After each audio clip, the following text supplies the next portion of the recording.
ඔගේ ඇස් දෙකට මොකද උනේ? පොඩි ඇක්සිඩන්ට් එකක් වුණා. ඊට පස්සේ තමයි මම තීරණය කළේ දුර පළාතකට ගිහින් ජීවත් වෙනවා කියලා.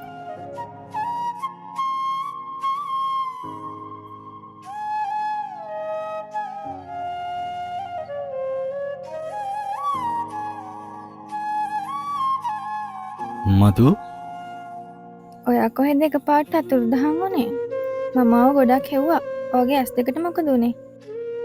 පොඩි ඇක්සිඩන්ට් එකක් වුණා. ඊට පස්සේ තමයි මම තීරණය කළේ දුර පළාතකට ගිහින් ජීවත් වෙනවා කියලා. ඒත් ඇයි ඔයා මෙහෙම කියන්නේවත් නැතුව? මට ඔයාගෙන් අහන්න ප්‍රශ්න ගොඩයි. මට දැන් පොඩි වැඩක් තියෙනවා. අපි පස්සේ වෙලාවක් කතා කරමු. ඒත් මధు මට පුළුවන් නම් එකම එක උදව්වක් කරන්න. මට මේ ඉන්නා වගේ මගේ පාඩුවේ ඉන්න දෙන්න. ප්ලීස්.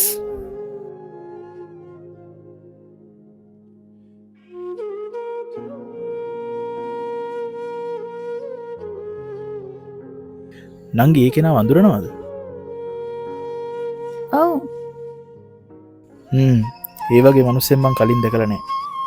මට ආරංචි වෙන විදිහට කලින් ওই කොල්ලට ඇස්සන්ද කෙල්ලෙක් ඉඳලා තියෙනවා.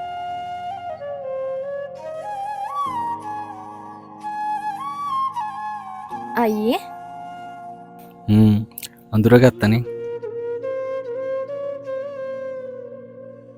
ඔයාට කියන්න සුභාරංචියකුයි නරකාරංචියකුයි දෙකක් තියෙනවා.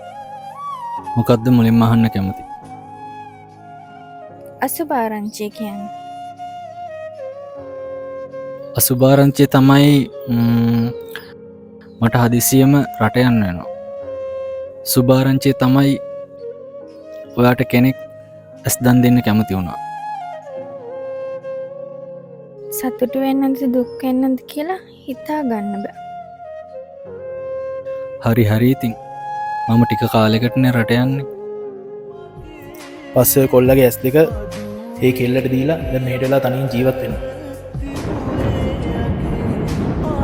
මම ඔයාගෙන් ප්‍රශ්නයක් අහන්නද? අහන්න. ඔයා මට කොච්චර ආදරේද? මටත් වඩා ඔයාට ආදරේ.